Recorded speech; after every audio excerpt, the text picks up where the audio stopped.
Doctors diagnosed Henninger with Meniere's disease, a disorder caused by a buildup of fluid in the inner ear. Often during an attack, a patient's eyes will beat back and forth. These glasses help doctors detect that beating, known clinically as nystagmus. Polly then got an antibiotic injection in her inner ear to deaden the nerves. Almost 1 in 10 people over 65 suffer from vertigo or other balance-related problems, and tests like these help in the diagnosis. Doctors warn that sudden dizziness could also indicate low blood pressure, vision problems, stroke and even brain tumours. It's therefore imperative to seek treatment as soon as the symptoms appear.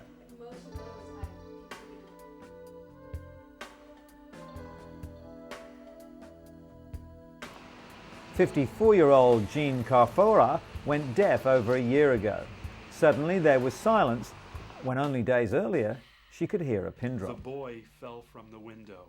But thanks to a new method that mimics how ears hear in tandem, Jean will now rely less on lip reading and more on her hearing. The boy fell from a window. Close. The boy fell from the window. Surgically placed in the inner ear, a beeper-like device sends impulses to stimulate the auditory nerve so Jean can decipher sound.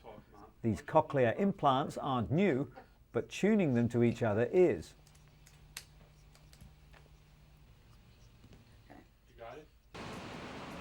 Bill Shapiro, an audiologist at New York University, is working with Jean, the first patient to undergo this procedure. The hope is that the wearer will be able to localize sound and hear better in noisy environments.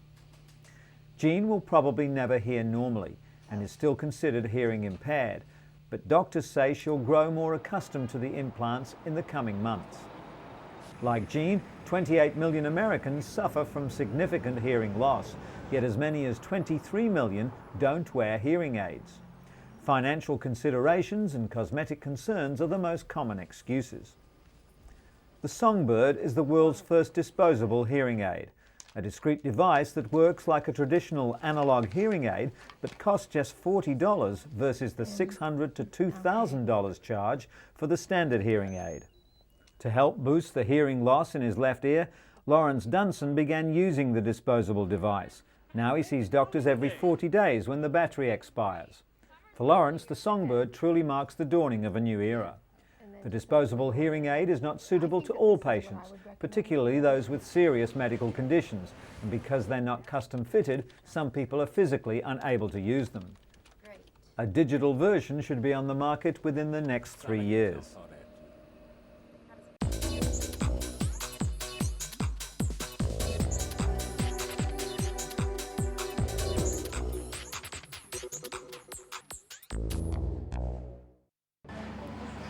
Ostrich is making its culinary debut in Chile, and the lean cuisine is becoming quite the rave at upscale eateries.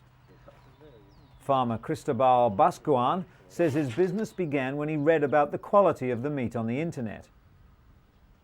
Ostrich steak is similar to beef in texture, taste and appearance, but it has 2/3 less fat than beef, less than half the fat of chicken, and fewer calories than beef, chicken or turkey. The birds are also prolific breeders. An ostrich produces 40 or even 50 chicks a year. But the price isn't cheap. The iron-enriched, healthy red meat costs twice as much as regular beefsteak. Welcome to the house of Mwamba family, 20 kilometers east of central Kinshasa. Donatien Mwamba runs a small restaurant in his compound. Every day around lunchtime, the household prepares for the arrival of the first customers. Donatien and his clients start out drinking Lotoko, a very strong local brew, while playing cards, listening to music and dancing. This looks like the beginning of a relaxing afternoon. At lunchtime, there's just one popular meal on the menu: dog. That's right, D-O-G. Dog meat is considered a delicacy in some regions of the Congo, especially by the Baluba tribes people, who believe the hounds are healthy for you too. Animal rights activists would be outraged, but Donatien isn't concerned. Man's best friend is just a nutritious meal to him. After a few minutes of bargaining, Donatien buys the dog for 1,700 Congolese francs. After being skinned, the carcass is singed to get rid of stray hair. Then it's washed carefully with soapy water and cut into pieces. The meat is cooked in tomato sauce with a lot of chili pepper and served with pounded leaves and cassava paste. Dog meat lovers swear that it's good for you. According to the locals, when you eat dog meat, your level of blood rises and you remain in good health. 13-year-old Henri Lusangi raises dogs in his backyard for sale. He sells puppies for the equivalent of $1.50 each. Henri has no shortage of customers. Today, even people who come from ethnic groups who don't usually eat it are adopting dog meat for economic reasons. The meat is thought to be especially nutritious and good to eat in the winter months because it heats up the body. Locals also believe it makes men strong and virile. In some countries, dogs are even beaten before being killed in order to increase the levels of adrenaline, which it's claimed will make a man more virile still. With hardly a health regulation to speak of, the Congo can be a very risky place for a meal, but people like Donatien and his loyal customers, who swear by the health-giving properties of the food, aren't about to give it a second thought. But what dog meat only claims to do, one odd little Peruvian plant actually does, and that's boost the libido. Researchers claim that maca, an ugly, smelly brown turnip found in the remote Andes, can boost a man's sex drive by up to 200%. Science may have finally dispelled the myth of the Latin lover. Maca is also said to reduce anxiety and even increase sperm count.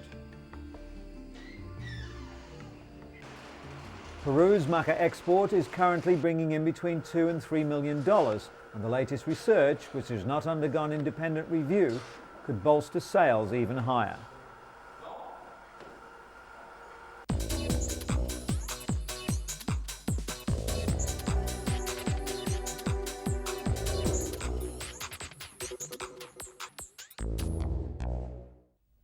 Researchers at Boston's Children's Hospital believe they've discovered a new kind of cancer. Pathologists Sarah Vargas and Christopher French found a chromosomal swap in the cells of the tumour that makes this cancer unique. Researchers say this chromosomal translocation makes the cancer cells extremely aggressive. The disease has been documented in only 6 patients around the world. It started out with a simple sore throat for 13-year-old Isabella Calder, but nothing helped. Aggressive chemotherapy and radiation failed, and Isabella died 5 months later. Researchers are well on the way to locating the genes on the chromosomes where the abnormality occurs. This could lead to treatments for this and possibly other cancers. The real challenge will be to figure out why these genes break apart in the first place and how to halt the process once it's begun. To Queensland, Australia, the Sunshine State. But it's not all fun in the sun. 1 in 17 Queenslanders develops melanoma, the highest skin cancer rate in the world. Some people are especially vulnerable because of their genetic makeup. According to Dr. Rick Sturm of the University of Queensland, the gene that determines red or ginger hair, when coupled with a known skin cancer gene, vastly increases the risk of melanoma, and a cancer develops at a younger age. Hair colour isn't the whole story. Genetics can play tricks. People can carry the red hair gene and not have red hair. Childhood testing would give an early warning of a person's genetic predisposition to melanoma, but it can't determine how people will behave. Whether we have the gene or not, doctors advise that it's how well we protect ourselves in the sun that determines whether we face much risk or not. After discovering several growths on his skin, Jim Latrude began using a cream normally prescribed for external warts. Known as Aldara, it's been found to be effective in clearing up skin cancer. The cream works by boosting production of certain naturally occurring proteins which help healing. Jim has had patches of non-melanoma cancer for 8 years. He used to have them surgically removed, but now prefers the cream. Unlike surgery, the cream treatment retains the skin's pigment, so the treated area is protected from the sun. Clinical trials have shown Aldara to be 90% effective at treating non-melanoma skin cancer, and it's hoped it'll gain FDA approval in around 2 years' time. And scientists at the Imperial College in London claim they've made a discovery that could cure drug-resistant cancerous tumours and save thousands of lives. Most types of cancerous tumours respond to chemotherapy, but they can later develop resistance to drugs, which makes effective treatment difficult. A key protein has now been identified which actually fights against treatment. The P-glycoprotein stops the chemotherapy from doing its job, killing the cancerous tumours. This new discovery means that scientists can develop drugs to block the protein, allowing the chemotherapy to destroy the cancer. Doctors believe this discovery will help treat many types of cancer, such as breast, prostate and leukemia. According to the World Health Organization, cancer is a leading cause of death in most industrialized countries. Worldwide, 10 million people contract the disease every year, with lung, stomach, liver and breast cancers being the biggest killers.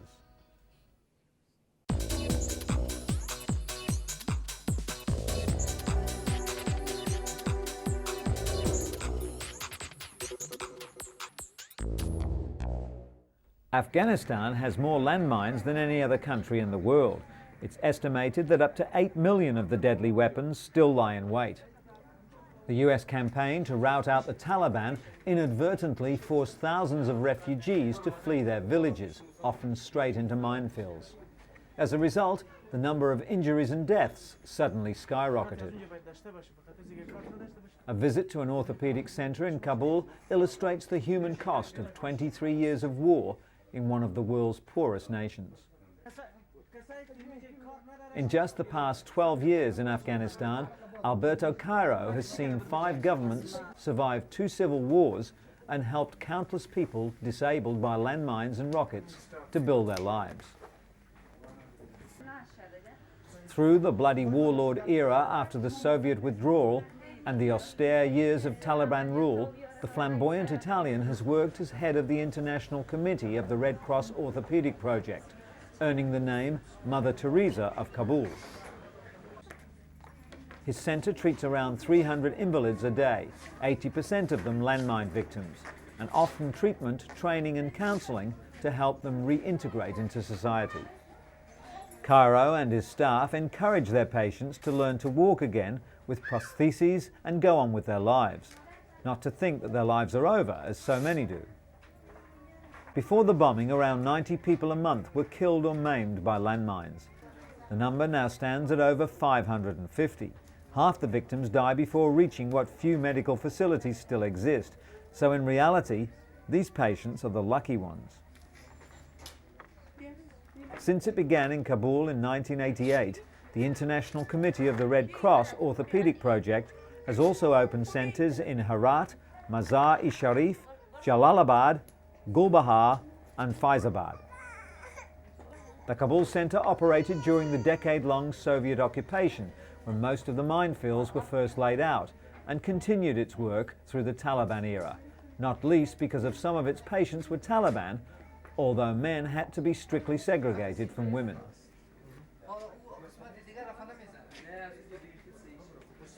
As well as manufacturing and fitting prosthetic limbs, the centre provides jobs in its workshops and rehabilitation rooms to disabled people. According to Cairo, himself a former lawyer from Turin who retrained as a physiotherapist to join the Red Cross project, the centre only employs disabled people as a form of positive discrimination. He believes it shows everyone that disabled people can work as well as their able-bodied countrymen and women.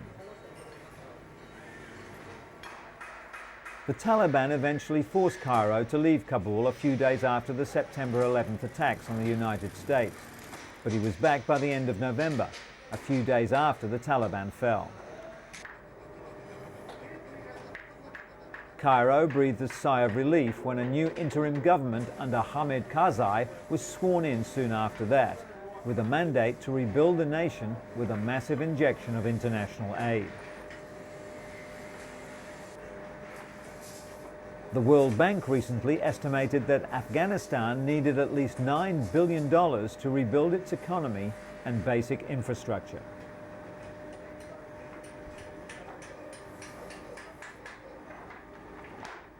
Following a year of terrorism, war and devastating natural disasters, the British Red Cross is aiming to raise more funds to be used immediately for disaster situations.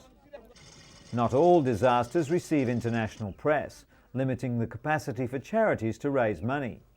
Through their new Disaster Fund initiative, the British Red Cross hopes to be able to respond quickly to anyone in need around the globe.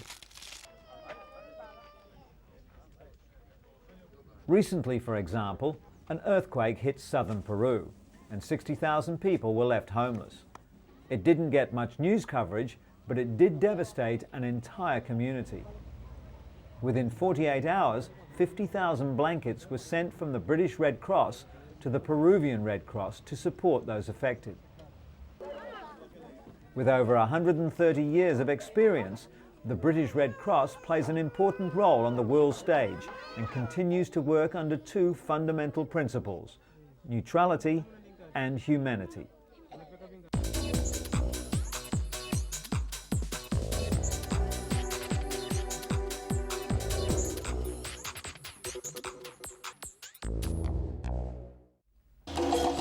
African dance coupled with step aerobics is helping Deborah Bono's students dance their way to health and fitness. Her husband Gene provides the beat for the class. It's his drumming, along with her endless energy, that drives these women to reach new aerobic highs. Bono started teaching the class about 5 years ago, when a client asked her to come up with something a little different. She used a dance background to design Afro-Caribbean step. Its popularity draws people from all cultures and nationalities. The couple have even produced 2 workout tapes to promote their exercise system around the world, in the hopes that it will be enjoyed by people in their living rooms and in the gyms.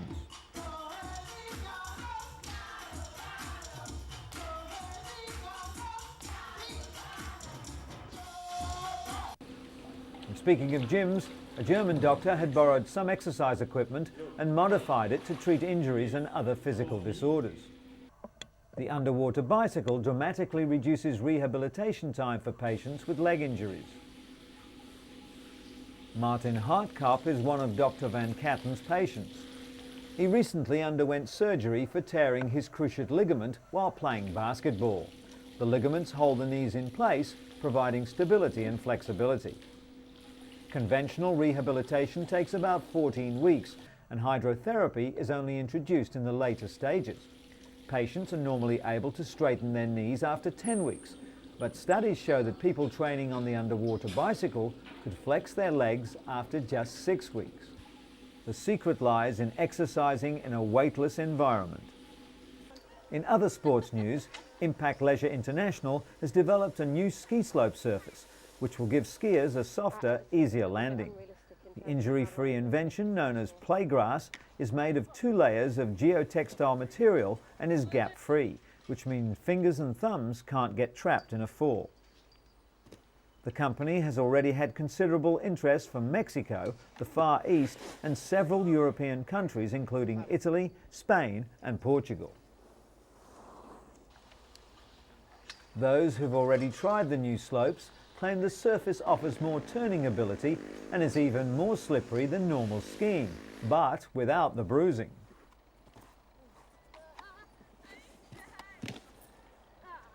Playgrass is an ideal surface for beginners who can be somewhat apprehensive about flying down a snow-capped peak, while seasoned skiers tend to be more adventurous on the man-made surface, as they're less likely to hurt themselves.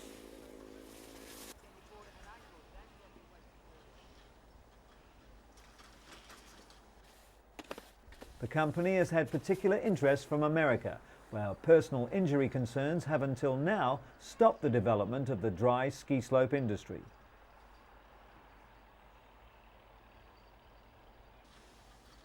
And finally, in sports medicine, the illegal use of performance-enhancing drugs has taken a dangerous turn, thanks to gene therapy. It seems that winning is in the genes after all.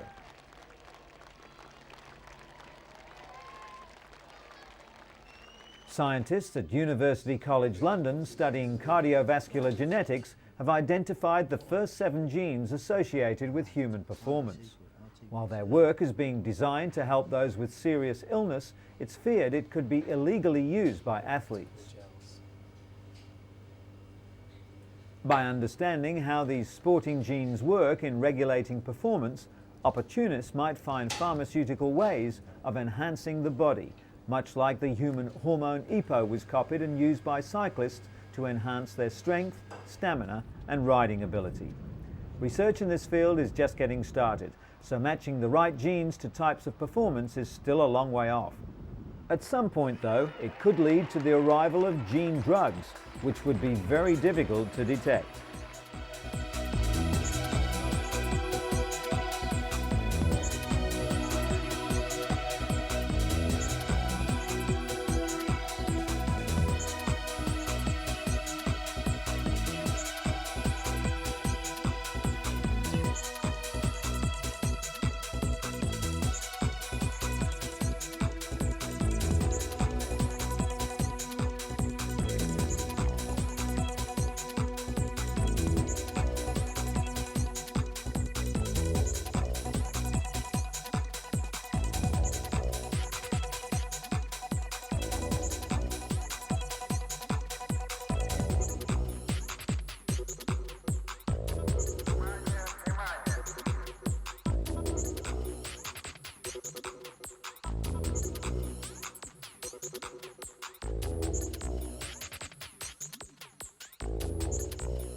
The state of our health, something we strive to improve and maintain, but sometimes inadvertently destroy.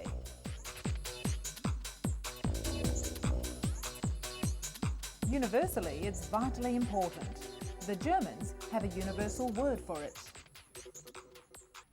Gesundheit. In today's edition, the future has arrived at a hospital in Mexico City where surgeons have teamed up with Zeus, a surgical robot, to remove abdominal tumours with minimal invasion and exceptional precision. Russian President Vladimir Putin has called on his countrymen and women to take up sport and cast off the nation's image as unhealthy drunkards who are dying well before their time. 35 years ago, in a quiet suburb of London, the modern hospice movement was born. St Christopher's Hospice is still at the centre of the movement, setting the pace in research into pain and innovative ways of helping the terminally ill and the bereaved. And a recent study conducted on 2,000 women showed that those over 24 with no history of heart problems were at a slightly higher risk of having a heart attack if they were on oral contraceptives.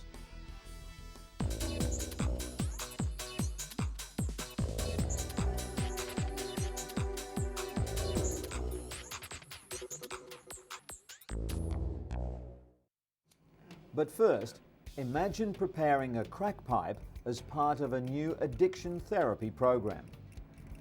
The drugs are fake, but the cravings are real. This is ERP, Exposure Response Prevention, a rather unconventional therapy. 38-year-old alcoholic Elle begins her session with relaxation exercises. Then she repeats personalized mantras called cognitive scripts, which drum in the many reasons to quit. If I continue to use, I will die. If I continue to use, I will die. Then it's the hard part. She's confronted with the drug which ruined her life. ERP flies in the face of conventional therapy, but according to these addicts, the only way to beat their drug demon is to literally face it head on. Counselling isn't always enough for alcoholics, and some need medication too. A new study has called into question whether the popular drug naltrexone, often prescribed to recovering alcoholics to suppress their cravings, really works. Research in the New England Journal of Medicine found that older men who drank heavily for over 20 years often didn't respond to the drug. All volunteers in the study, whether they received the drug or a placebo, underwent individual counselling, and were encouraged to attend Alcoholics Anonymous, a key component in treatment. The National Institutes of Health is funding several additional studies on new medications, most of which target specific areas of the brain that respond to alcohol. And speaking of drugs, a new study concluded that a popular vitamin supplement can actually be bad for you. The American Medical Association has indicated that too much vitamin A could double older women's chance of hip fractures. Most damaging was vitamin A found as retinol in vitamin supplements, fortified cereal, liver and fish oils. Vitamin A in the beta-carotene form of leafy green vegetables had no link. Researchers found that postmenopausal women with the highest total intake of retinol had double the risk of hip fractures than women with the lowest intake. Doctors aren't sure why, but some think that too much retinol vitamin A either inhibits the body's calcium absorption or affects bone cell production. Doctors advise patients to continue taking multivitamins as they can prevent other diseases. Patients should also choose beta-carotene sources of vitamin A or limit their retinol sources to 500 micrograms a day. Speaking at a news conference in Berlin, German and American lawyers announced their plans to bring forward an amended class action against Bayer Pharmaceuticals in the United States. Bayer's cholesterol-reducing medication Lipobay has allegedly led to the deaths of at least 50 people worldwide and to health defects in at least 2,000 patients. The lawyer representing the German victims, Michael Vitti, told journalists that the lawsuit will be presented to a court in Minneapolis. Vitti stated it was important to provide both German and international victims of the Bayer medication with an equal chance of being compensated under American law. Just recently, Bayer had to take Lipobay off the market due to unsolved deaths allegedly caused by it. The US lawyer Kenneth Moll, working with Vitti on the case, stated that Lipobay had been developed and tested by the US Bayer branch of the Bayer Corporation, and accordingly, the case should be tried in the US. Currently, more than 50 deaths worldwide seem to be connected with Lipobay, despite Bayer's claims that a connection cannot be proven. The lawsuit will not only be directed against Bayer AG and Bayer Corporation, but also against Europe's biggest pharmaceutical company, GlaxoSmithKline. SmithKline Beecham has been accused of having participated in the sale and marketing of Lipobay in the US throughout the past decade.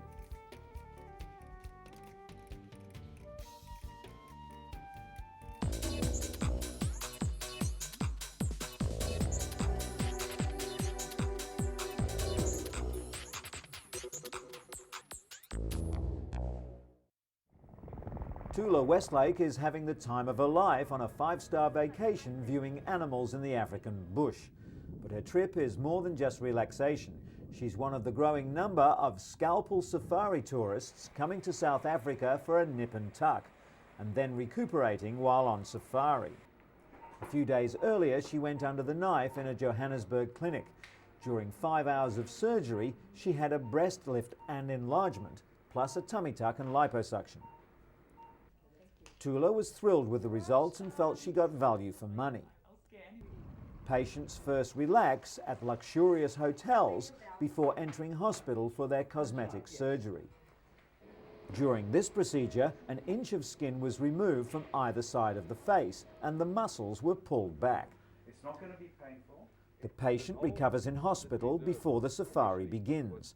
The mix of adventure and cosmetic enhancement is bringing much needed revenue to the beleaguered South African economy. And the future has arrived for those who can afford it at a Mexico City hospital, where Zeus, a surgical robot, can remove abdominal tumors with surgeons operating at long distance and with minimum invasion. Zeus became operable in Mexico City last September and is the same robot used in the first ever long-distance surgery in which a doctor in New York removed the spleen of a patient in Strasbourg, France, some 6,000 miles away. Zeus and 3 other new devices make up a family of robots used in minimally invasive surgeries. With high-precision instruments, doctors work through 5 to 10 millimeter incisions instead of fully exposed abdomens. Popular wisdom advises against starting anything at midpoint, but surgery starting at the navel makes it easier to introduce a camera to the abdomen.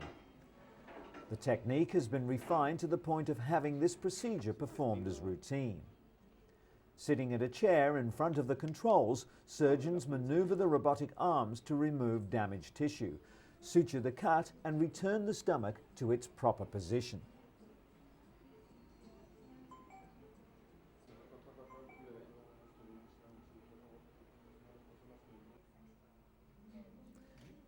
Stitches and sutures are cut with electricity to avoid any internal bleeding, and the whole procedure can be watched on several monitors.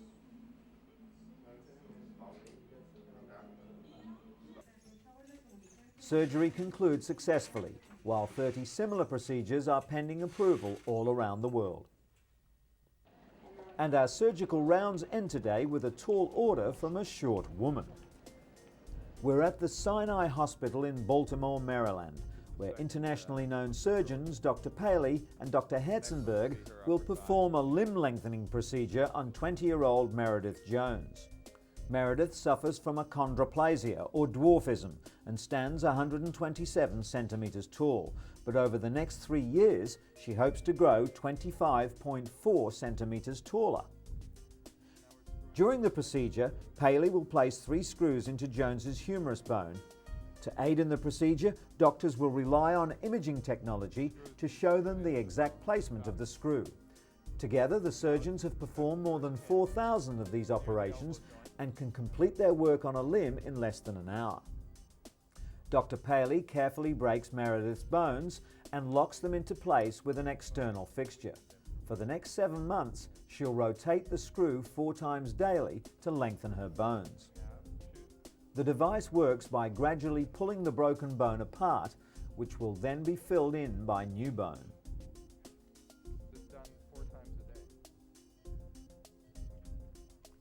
The stark contrast between these 2 young women, a former patient who's completed the 3-year limb lengthening process and another patient just beginning the procedure, shows the dramatic results of this cutting-edge surgery.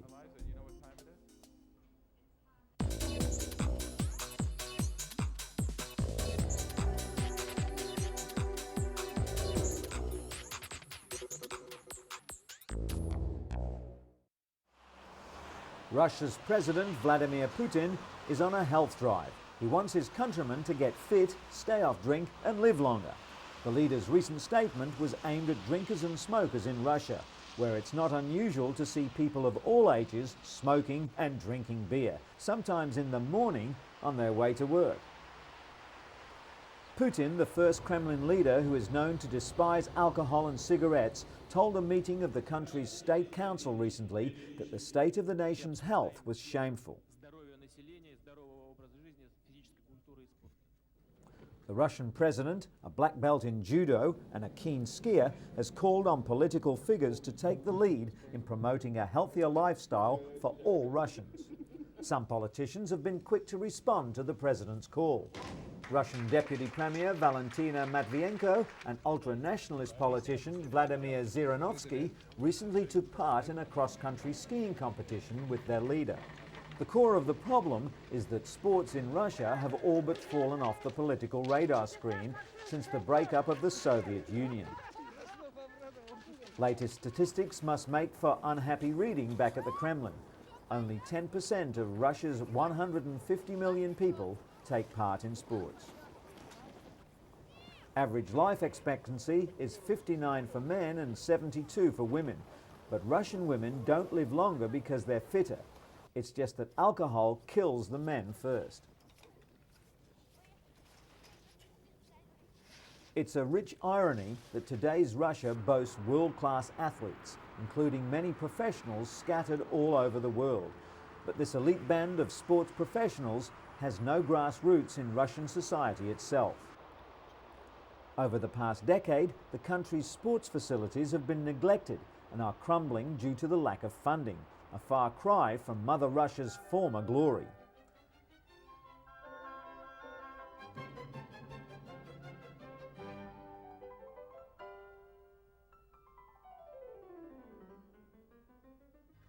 Today, a small but growing middle class is pumping iron.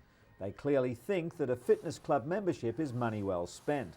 At this expensive Moscow health club, members believe they're adding at least an extra 5 to 10 years to their lives.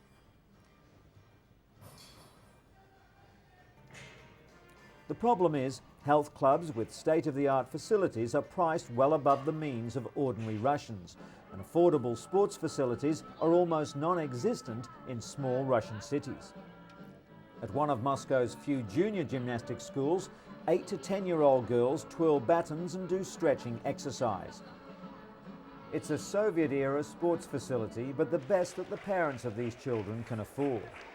Putin has called on Russian businesses to help fund cheaper and more widely accessible sporting facilities. The nation's health has now become a matter of public policy.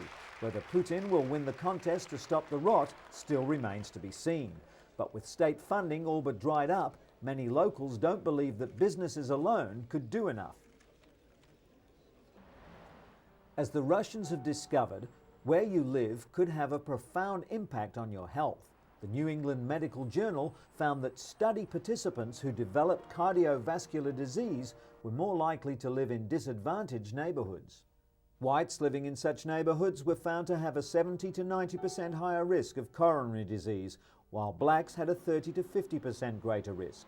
Factors that contribute to illness include the lack of public spaces and recreational facilities, increased tobacco advertising, and the unavailability of healthy foods. Researchers also believe that exposure to noise, violence and poverty can contribute as well.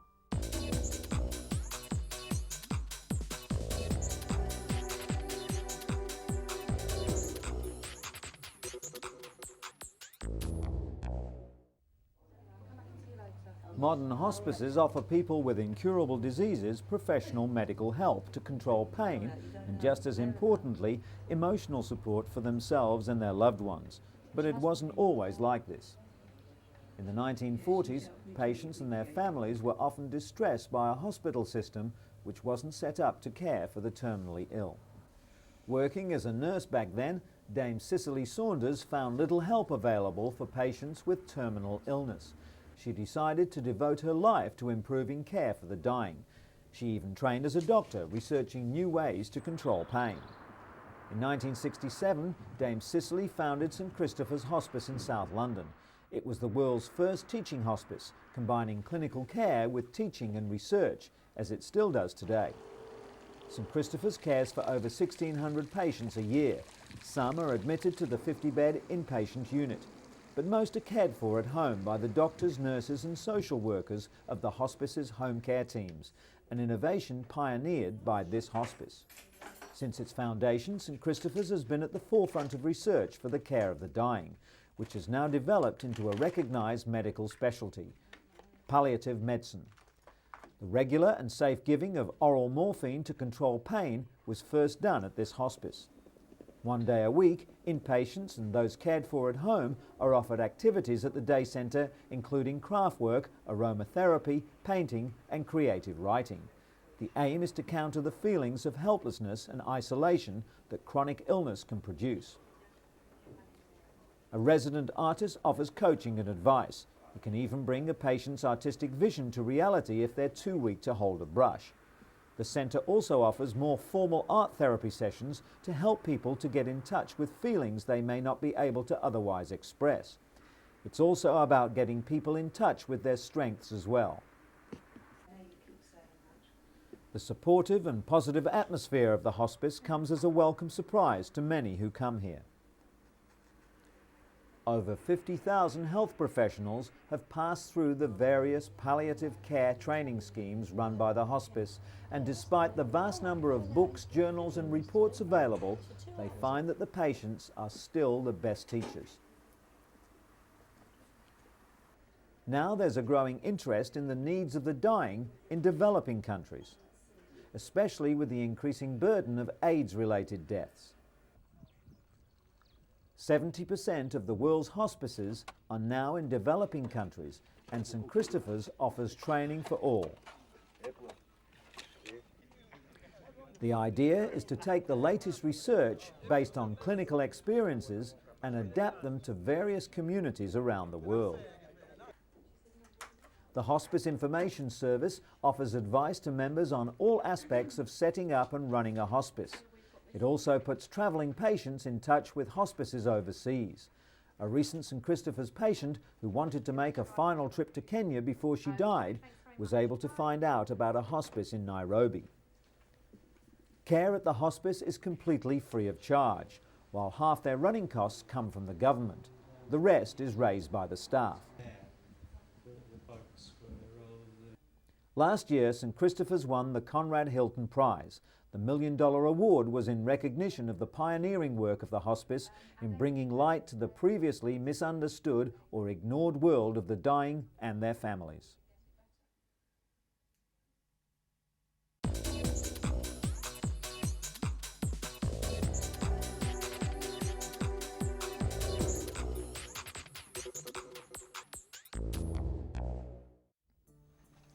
Each year, more than 220,000 people die of sudden death in the United States due to cardiac arrest.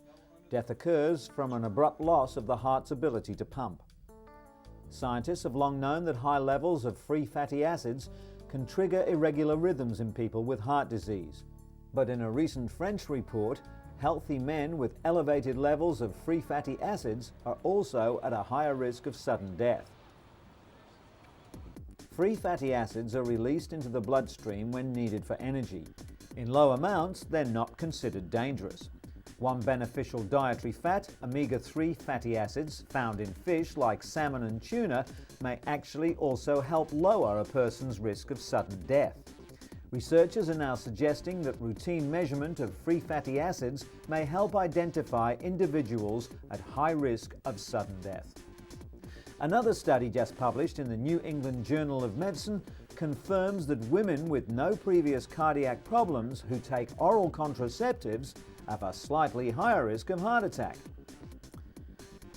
There has been debate for some time surrounding the effect of the pill on women's cardiac health. Evidence that it may cause blood clots in the heart first appeared in the 1960s. Since then, manufacturers progressively lowered the doses of estrogen. According to gynecologist Dr. Nancy Garber, the benefits still outweigh the risks, but women should still consult their doctor. This study, conducted on nearly 2,000 Dutch women, showed that those over age 24 with no history of heart problems were at a slightly higher risk of having a heart attack if they're on oral contraceptives. If they also smoke, have high cholesterol, diabetes or high blood pressure, the risk is nearly 13 times greater. 2 recently approved hormone-based birth control products for women are now on the market in the United States. The birth control patch and a vaginal ring both release estrogen, so they too may increase the risk of heart problems. And from Britain, celebrations for the opening of a $5.4 million centre designed to bring some of the country's leading heart scientists under one roof. Former heart patient Lord Michael Heseltine opened the centre, which was made possible by the British Heart Foundation's largest ever grant.